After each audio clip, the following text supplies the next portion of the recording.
What is up, guys? We are live. My name is Mountaineer Paul, and you've landed yourself at another edition of Mountaineer Paul Talks Football. Guys, I never thought I would have come to you and said we've won three in a row. As we know, it's been years since that has happened, and I can't be happier with how this team fought in rainy conditions. Sure, there are things to critique, but every once in a while, you just got to take the W. And I feel like that's exactly how we as Mountaineer fans should behave. We can worry about what needs to be negative tomorrow. There are certain things we're going to talk about today. But at the end of the day, the West Virginia Mountaineers got themselves a W against a team that has had their number 4 years in a row. Neil Brown has won 3 games in a row for the first time as the head coach of the West Virginia Mountaineers. The defense played outstanding football. They did break down against the run towards the end of the game. But at the end of the day, there's a lot more positives than there are negatives, guys, truthfully. And I'm excited about where things can go. You can't, it's hard to improve a bad defense. It's a little easier to improve a bad offense. And I think this offense will continue to get a little better. We're never going to be what Oregon is, you know, not this group of guys. But thankfully, we have a defense to complement our lackluster offense at this point in time. So, really appreciate you guys for joining in. You guys are piling in. We're up to 27 now. Just want to point out real quick the super chat button is down below if you feel like giving, if you feel like donating to the channel. This is my full time job. I cover the Mountaineers on a full time basis. And so, if you're in a giving mood because we won, hit that dollar sign down below and do what you can. If you can't do that, guys, hit the like button. There's 29 of you in here right now. You can just move your mouse clicker, your finger over just a couple inches and hit that button and comment below if you're watching this thing after the fact. Well, at the end of the day, Nico threw one pick. The other pick was right on the 5 for Devin Carter. He dropped it and it bounced up in the air and that was intercepted. Nico threw a few balls tonight that were right dead on the money. The back of the end zone to Cole Taylor, I took a picture of it. It hit him right in the hands. The rainy weather played a huge part in a lot of this tonight, guys. These balls are just tough and they get slick in these conditions. And, these guys aren't all professional athletes. They're college players. So they're not going to come down with all these balls like a pro would. So, yes, Nico has a lot to clean up. I'm not saying he doesn't, but he didn't really throw 2 picks tonight if you're really grading the film. I thought Neil Brown called a really good game. I really did. I thought he did a good job.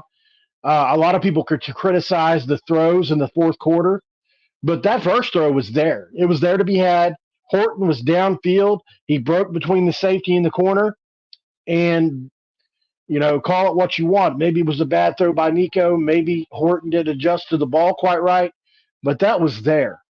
And I thought that was a good play call. Had they caught that ball, the game was over with right then and there. Unfortunately, it's just they're that far off. Sure, you can say run the clock, but what if Horton catches that ball? It was 6 inches away, man. I get it. I'm not saying that you're wrong. I'm just saying that it was close from being either a touchdown or a game ender, pretty much, because you're going to put at least 3 more points on the board. And I thought it was a good play call, and unfortunately for play callers, they only get praised when the play gets made. And guys like me, I try to see the potential that was there and the circumstances, and Neil absolutely called it. It was the perfect call for that defense that they played. So appreciate you guys for piling in here, man. There's a lot to be happy about tonight, guys. What's up, Jay? Jay in Silent Boom. He said, Penn State fan here. I knew how tough y'all played us. WVU is a good team, well coached and tough. Congrats on the win. Thanks, man. I think our defense has definitely come around on the back end since playing you guys. I would like to see what kind of a slugfest we could give Penn State this time around. Maybe you guys have gotten better, but generally speaking, I think we can hang with you guys. I don't know about beat you, but we can hang. Think about it. It was a you guys made it a multiple score game in the fourth quarter. Um, I mean, you guys were better than us, but we hung around all four quarters. Yeah, and when you look at it, stagecoach media,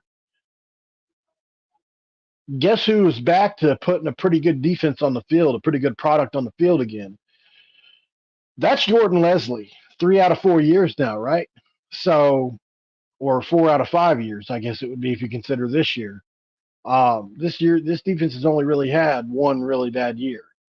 It's fallen off pretty much every year since 2019, from the number one pass defense in the country all the way up to I think it was 96th last year, something like that. We will not finish 96 this year. But how about Neil Brown? Neil Brown has had such a hard time as coach, guys. And I think a lot of people just disliked him for a long time only because he wasn't winning games on the field. And just to be honest with you guys, I love seeing Neil Brown in the post game, on the field there talking about how we were picked 14th and they were picked third or fourth. That really made me happy. Really glad to see Neil just not be pressured for once.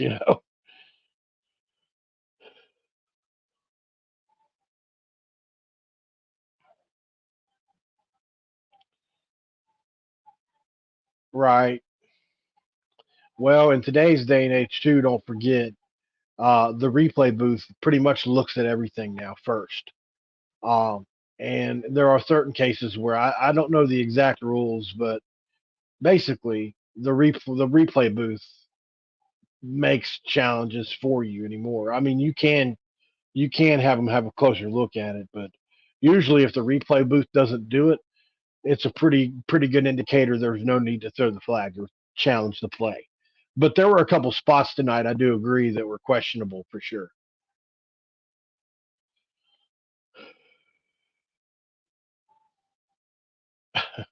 Well, our run defense was average today, I guess. I mean, if you want to point out one thing, but I mean, I think that was some of that was, in my opinion, this is just my opinion. Now, Taj Brooks he was the best running back on the field today.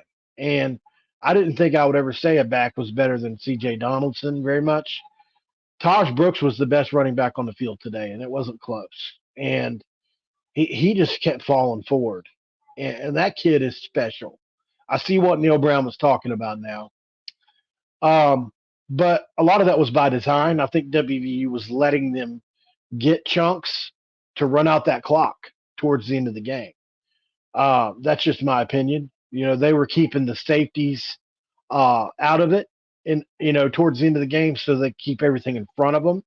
And I think that had a lot to do with those chunks that Brooks was getting towards the end of the game. What's up, Cone? I'm pumped too, man.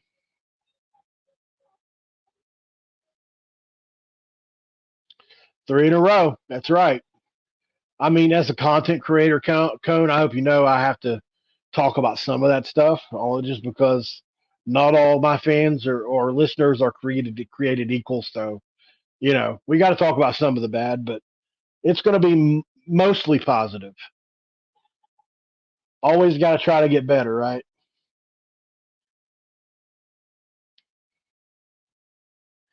Yeah, he needs some more help at receiver.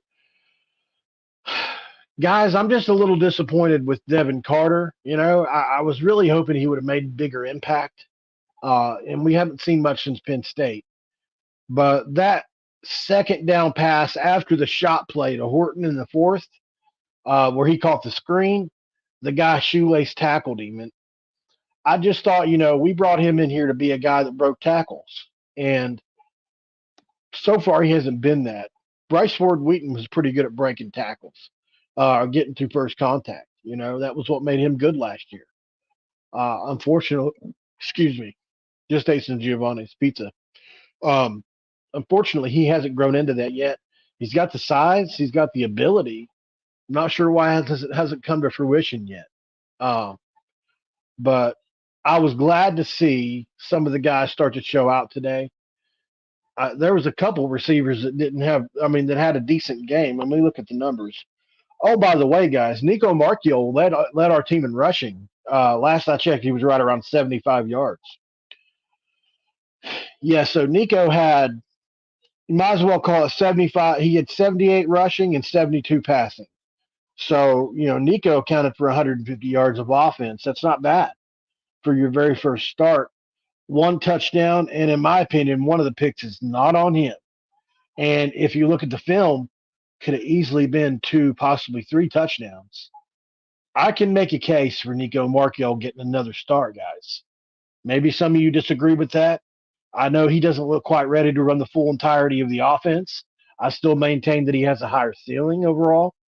And at the end of the day, he has been the starting quarterback for more wins than anybody else in that room. You go back to Oklahoma State, Pitt, and now Texas Tech. He might just be a Tebow kind of guy who just wins. Can't explain it. It's not on the stat sheet, but he wins. He kind of reminds me of a Tim Tebow, even the way he runs. But of course, I'm not saying Garrett doesn't deserve to start either. All right, guys. So Cole Taylor looks like he led our receiving room. Let's see here. It's hard when you don't have another person to take up conversation. Okay, so Cole Taylor 3 for 39. Preston Fox 1 for 15. I thought Preston Fox he drew some penalties today. Did some things on punt return that was nice. Cortez Braham had a couple catches. C.J. Donaldson looked like a natural catching the football, guys. I'm telling you, I don't know why. If you've never turned on Gulliver Prep's film and watched C.J. Donaldson when he was a wide receiver in high school, just remember they didn't play him at running back for whatever reason. The Mountaineers the announcers didn't know that today, and that kind of irked me that they said he was a running back in high school. I feel like if you're an announcer for a game and you have a week to prepare, you should at least know that the best player on West Virginia's team was not a running back in high school. He was a wide receiver. But anyway, that's just me being picky. He looked good catching the ball. Maybe design some more pass plays for CJ. Hudson Clement really made some nice plays today as far as drawing penalties. And Rodney Gallagher played tough. He really did on a couple of plays. Unfortunately, a couple guys that I thought I'd see a little more from, Devin Carter being one of those. Maybe we'll see more from him going forward, hopefully. I really had thought he would make a larger impact.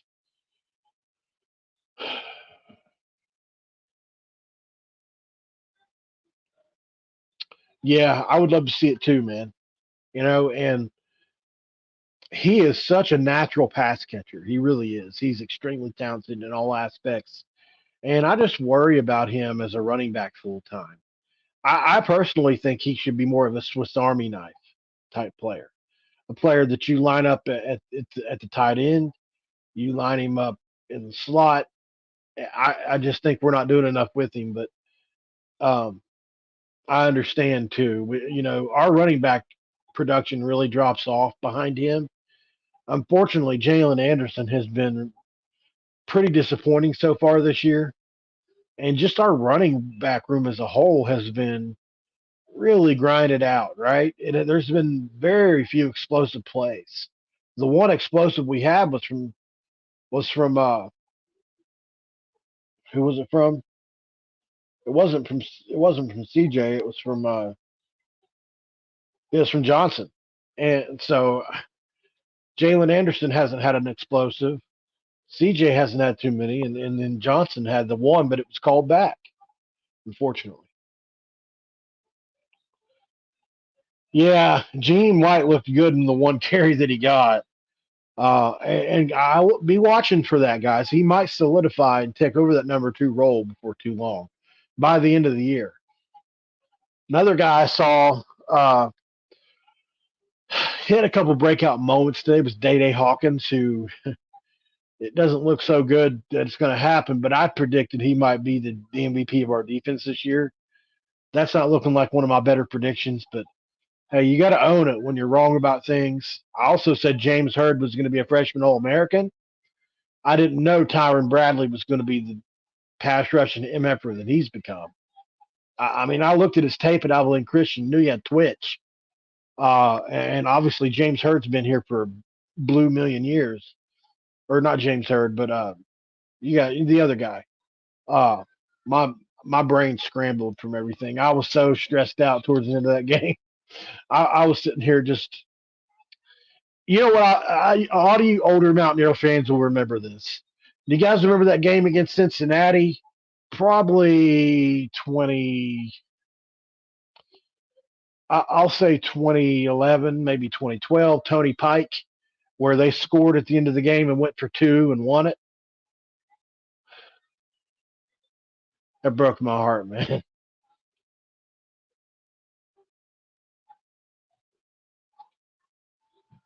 Bama 25 says he thinks we probably lose to TCU, but after that, we have a chance to win out the season. Listen, I'm going to be honest with you. I'm not a big Chandler Morris guy, and I think he's vulnerable. I think our pass rush is going to get home to him unless they max protect. But I'm not as scared of TCU as I was Texas Tech coming into today. We've beaten TCU. We should have beat them last year, and I think Neil's going to be able to sell that to our guys. Uh, and I think our guys are going to be coming with confidence on the road next week. First real Big 12 road game, right? And, I don't know how this group is going to react, but what I do know is defense travels. And, I mean, has TCU faced a defense like ours yet this year? Now, obviously, the weather had a lot to do with the defensive effort we placed today. If the ball was dry, does Texas Tech run up and down the field on us? I think that's a question, if you're a fan like I am, who is over analytical, is going to have. It's like we thought we were going to get some answers, and then our defense played really well, but the weather, and if you're a fan like me, you're thinking, did that defense really take the next step, or was it the weather? Comment down below, guys, if you're like me and you feel the same way.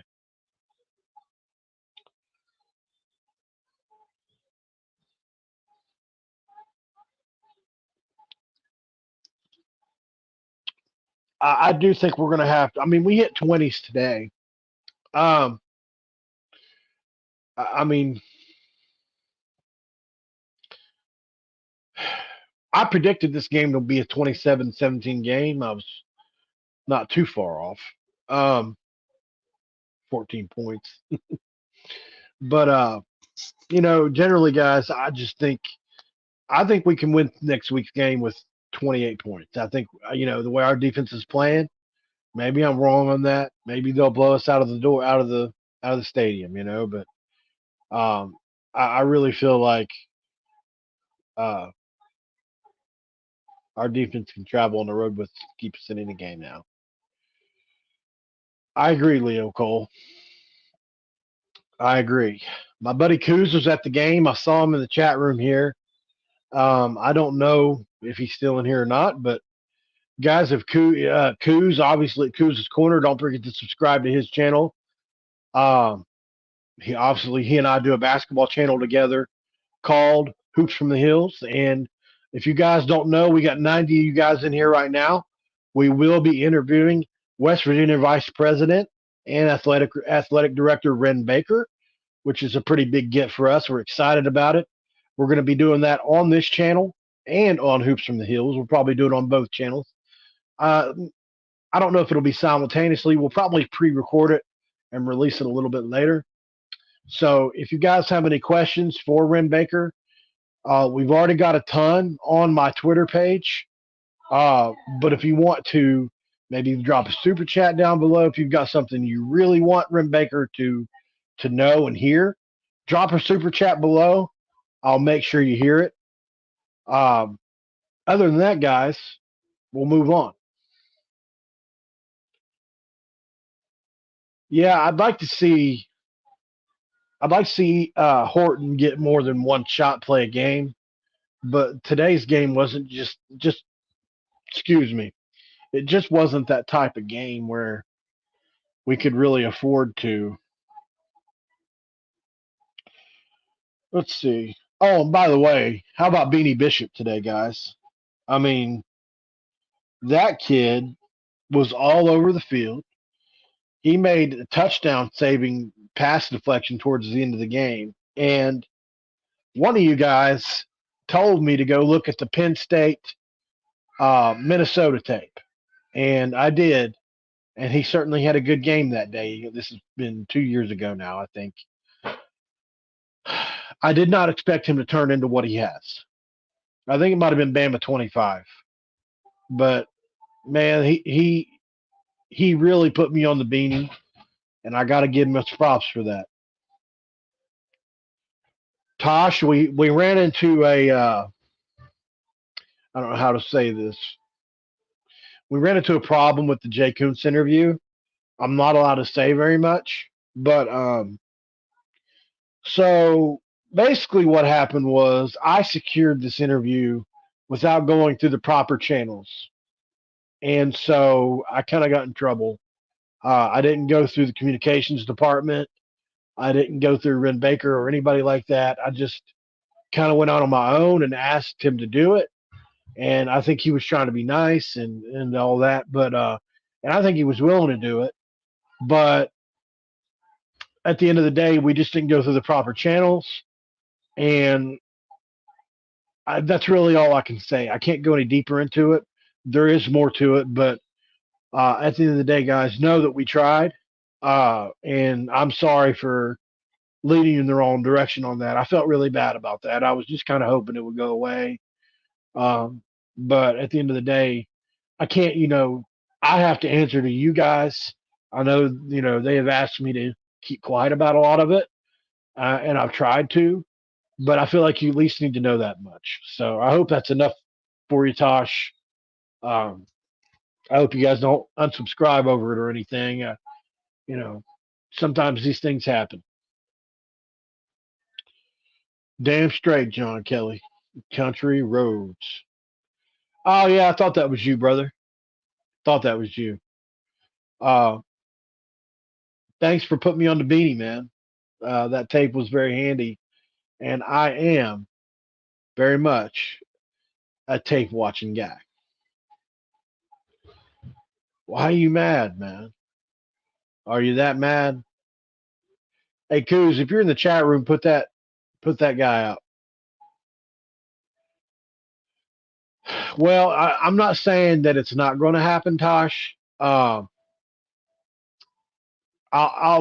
probably ask Ren about it whenever we talk um, on Tuesday and see if I can't get a little further clarification on it because they have, think about it. Guys, we're really lucky as West Virginia fans. Like, there's people out there that do content that you may not even know about. You've got the Touchdown City guys, you've got Ryan and Rush, you've got Coos. Unfortunately, we no longer have Golden Blue Dude. You got me, and you got the Country Roads webcast. I don't know if I mentioned them. And then you've got the media people, Ear Sports, Rivals. I mean, there's so many places you can go to get West Virginia content. Um, we're extremely lucky with all that. So there's always something for you. It seems like I forgot where I was going with on that point. Pitch trash, raspy voice kids. Yep, that's another one. I've tried to talk. I've tried to get in touch with those guys about maybe doing a show together, but they don't seem interested in that. So it's not like I don't feel like anybody owes me anything, but sometimes guys in this community it feels like you're fighting for your respect. Sometimes I know I do good work. I know Kuz does good work, and I know that I have for a guy that's only been doing this for a little over a year now. I've made more sources than I ever would have thought. People that are really in the know. can't always talk about who they are, but uh, I feel really grateful, and it it just makes me grateful for you guys and the support you given. Because without your support, a lot of these people wouldn't even give us a second look. You have to have some semblance of a viewer base for some of these cats to say, okay, I'll come on your show or whatever. It's, because they need exposure too, at least uh, as a thank you for coming on or whatever. Some people will do it out of the kindness of their heart. Paul Catalina and David Smoke from Sick and 365 came on my show, like one of the first 4 or 5 episodes I ever had. CJ Donaldson's head coach from high school came on the very first one I ever did. If you ever had a chance to check that one out, the very first episode I ever had was CJ Donaldson's head coach from high school. Pretty good one.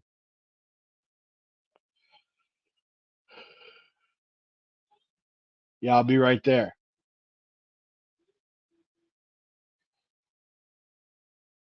Yeah, in the gun. I actually just watched their. They had a really good Texas Tech breakdown this week that Coos sent me. He knows I'm a big film guy and numbers guy, and when I can, I mean, I watch film on. I think I watched 5 different Big 12 teams in one night the other day. You know, a game apiece. You watch an entire game, you learn maybe 2 or 3 players on each side of the ball if you're lucky. So it's not like you're gonna, for me to come, I like to like whenever I'm a guest on somebody else's show, like if they like let's say a Texas Tech guy brings me on, I like to be able to talk about Texas Tech as well as he can or close.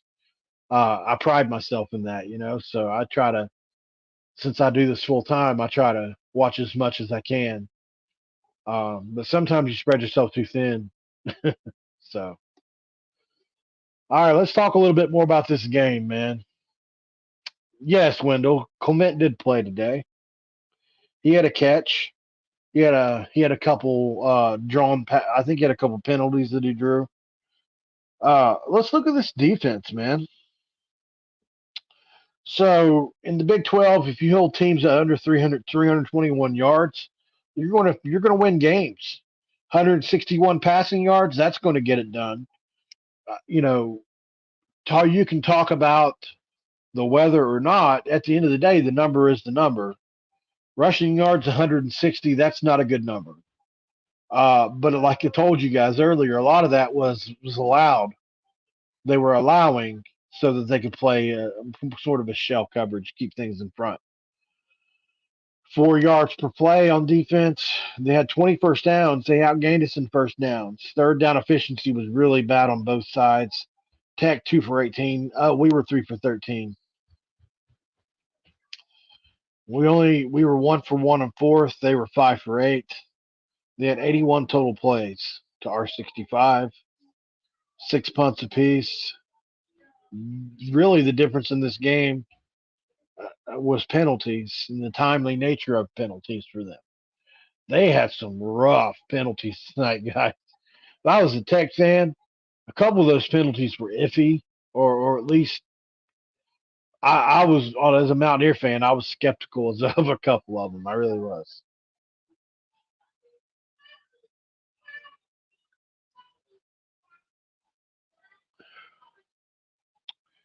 Yeah, dude. I'm going to have to start doing that. What do you do? Just sync it up with whatever the game is? What do you do? Just sync it up with whatever Caridi's doing? I'm going to have to start doing that. That's not a bad idea.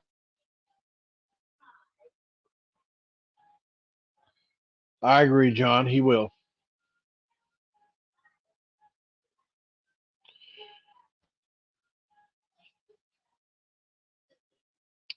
Not bad. Hey, guys, there's 82 of you in here right now. Just wanted another reminder. Don't forget to like the video for me. And if you're not subscribed and you like Mountaineer football, hit that subscribe button. I'd appreciate that very much.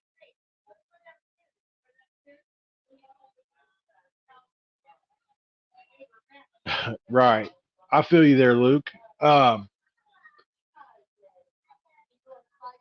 I just don't know how this team is going to get a whole lot better on offense. Maybe Garrett, to be truthful, Garrett hasn't had a 100% opportunity to see what he can do since the Duquesne game, right? Um, so, uh, hey, sorry guys, my family's coming down. I don't think they knew I was live. Sorry about that, guys. But as far as Garrett goes, I don't think he has had since the Duquesne game, obviously hasn't had a shot uh, at showing what he can do in this offense, and he played well that day. And I think our downfield passing game would probably improve with him inserted. But Nico really did play well between the numbers today, and some of those hashes, those balls on the hashes, looked really good. And just a couple of them, just outright drops, just really frustrating. But Nico, if you saw the post game, he was just extremely grateful to be in the position he's in. He's such a heartwarming kid to know and to see. Uh, I'm really proud of him, guys. I really am. He's come a long way. It's obvious that he's not 100% ready, but this game is going to go, and the last is going to go a long way to getting him there. And like I said earlier, I would like to know. Let me know down below, guys. Do you feel like there is a case to be made to keep Nico as the starter, or do you think Garrett should get the job back as soon as that happens? Really curious to know what you guys think about that.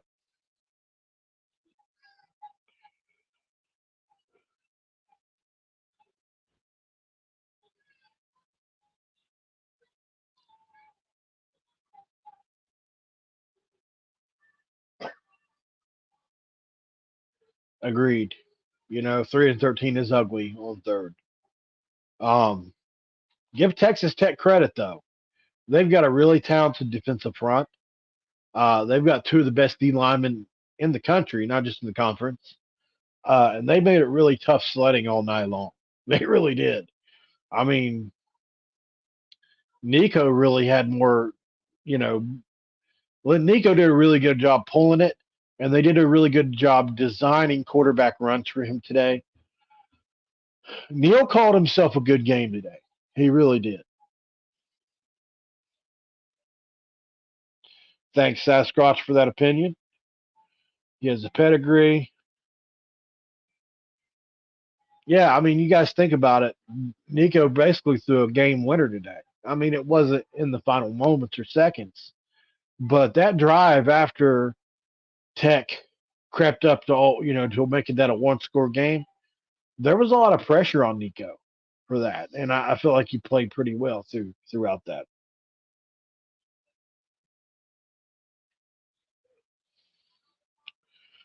Yeah, I agree. There are fault on both parties, uh, for sure. I mean, Nico threw a couple of balls today that I was like, "Ooh, where'd that come from?" Garrett, you know, I mean, I'll be the first to say I've been more critical of him, uh, just because he was QB1 of the starter and he was missing some really, really some throws that I wasn't sure about earlier in the year. But I'll be interested to see. You know, I'm sure Garrett's probably going to start against Texas Tech. I don't know that, and I imagine if you ask Neil Brown, he's probably not going to let TCU know. They're probably going to be guessing and have to prepare for both guys, right? But uh, I would expect Garrett to start come TCU. That's my expectation. Uh, Unless that ankle is worse than we thought. I've had ankle sprains. Um, I mean, for the average Joe like me, I think 3 to 4 weeks was enough for me to get back on it and play. But at the end of the day, oh, we got a super chat here as well. Uh, TJ Shelton, Tyson Bagent should have got a better look. I guess you got to score 8 TDs in the state championship like Clement, another Martinsburg kid. Ears equal dogs. Yeah, thanks, TJ. Bajent is an interesting case for sure. Uh, I was a fan of him. You know, he came and watched the Mountaineers play a basketball game, and I thought they were going to get him, but from what I heard, and I don't quote me on this, I don't know this to be 100% true. I thought there was something with,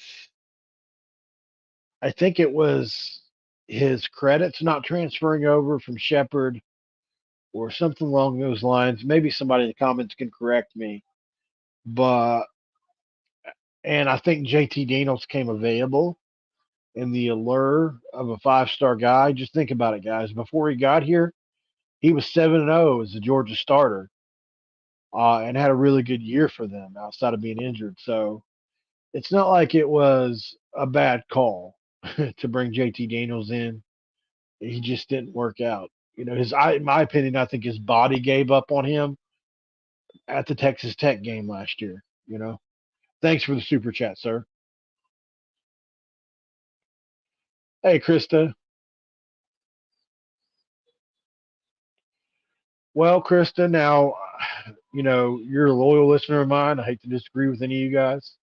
But this is Bilal Marshall's first year as a wide receiver coach outside of what he did at that academy he was at.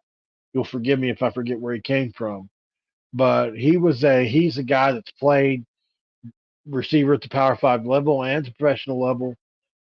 Give him time. You know, you know, you need more than 1 year. So I just say give him a little bit of time with that. I agree with that too. I agree with that too. I think it was just such a rock fight. You know, it's tough.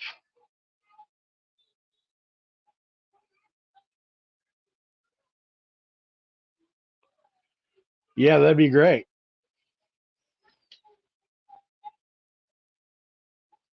When was this today? I don't know if I saw it today, David. So I know he played really well against who. I mean, he's really lit it up for Rice so far this year. So glad to see that for JT Daniels. You know, he's been on the road to redemption for a long time. So really happy for JT.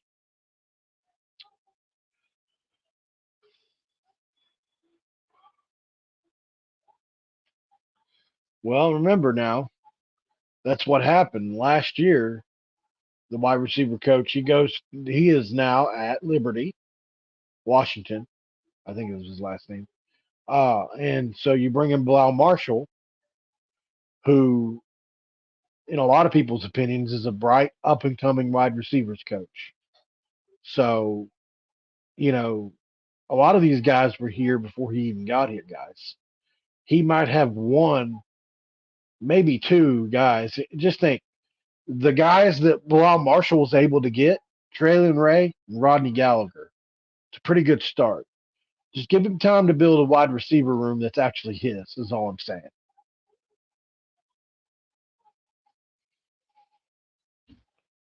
Yeah, I mean, the drop ball, certainly. Brown was a wide receiver himself in college.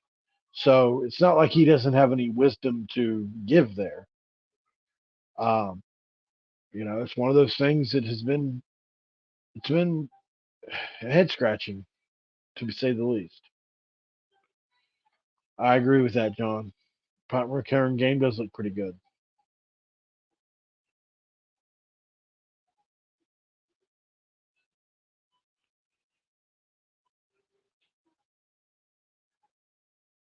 That's how I feel basically. You know, I think Bilal's going to be a good coach, guys.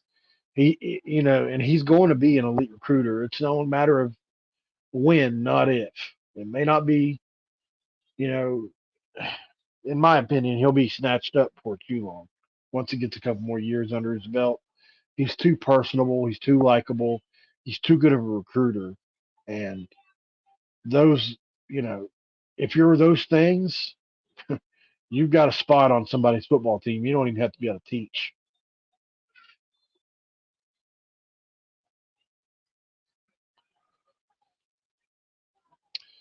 Krista, I thought Neil called a pretty good game today. I mean, I know the score doesn't indicate that.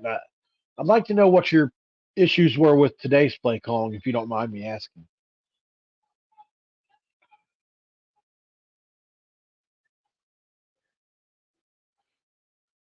Yeah, we did, John. Uh, kickoff kickoff had its moments today where it was a little bad, a little good as well. So, yeah, we got some things to clean up for sure. There's a lot on that tape that they'll be able to use. Uh, Now, and there was a couple plays in that game where, like the play where we blitzed, I think it might have been Marcus Floyd off the edge, where they had the guy completely open. If we don't make that sack, it's basically a touchdown. So the last offensive series, I guess maybe I'm in the minority on it. I don't know. I felt like the first shot to Horton was wide open.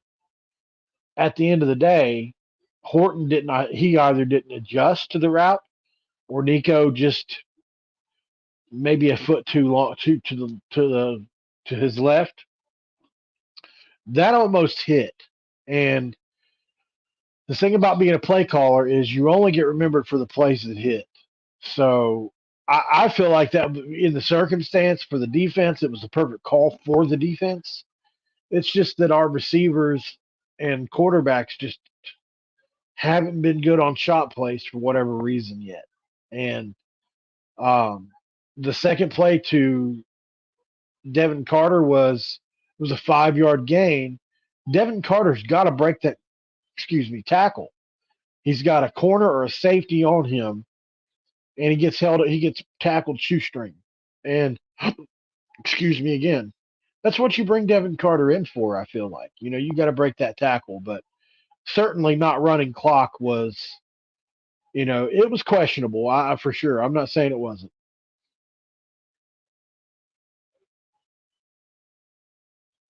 Yeah, I agree with that too.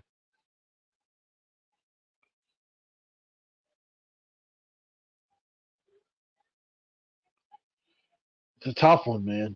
It's a tough one. Um, as everybody knows, I'm a Nico guy. Um, I'm not anti Garrett. Uh, it's a tough one. I think you got to let them practice. You got to get them both 50% reps, maybe. Although Nico needs all the reps he can get, and you make your decision. But you know, Garrett won the job in camp for a reason. Now maybe Nico's further ahead because of these games he's had to play in. Um, I think certainly I would go with Nico.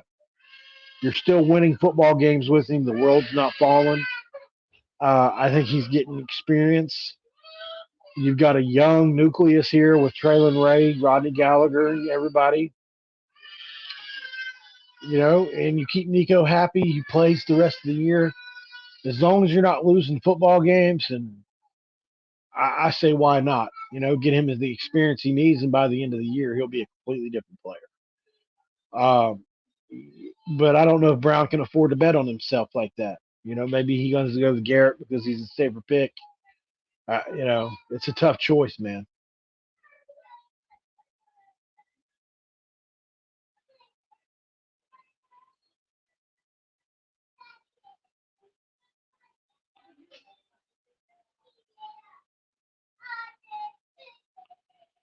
Not happy with 7 wins. Well, we're off to a pretty good start. Did you guys see our record? We're 3-1. We're freaking 3-1. I'm happy about it. Not a bad idea, Obson. Yep, the secondary was flat out offended, wasn't he, John?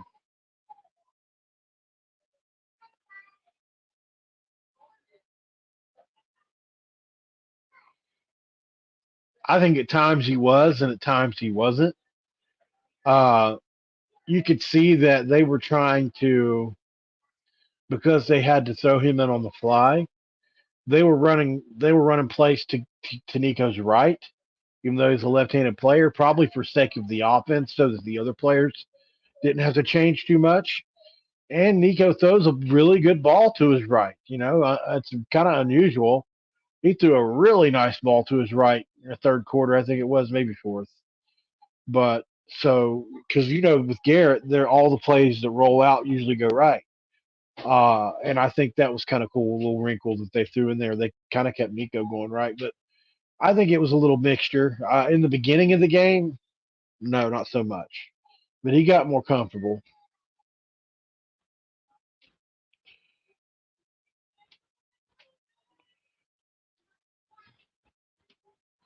Right. Gotcha. Well, guys, if you haven't got anything else for me, I've got a long trip ahead of me. I need to get home.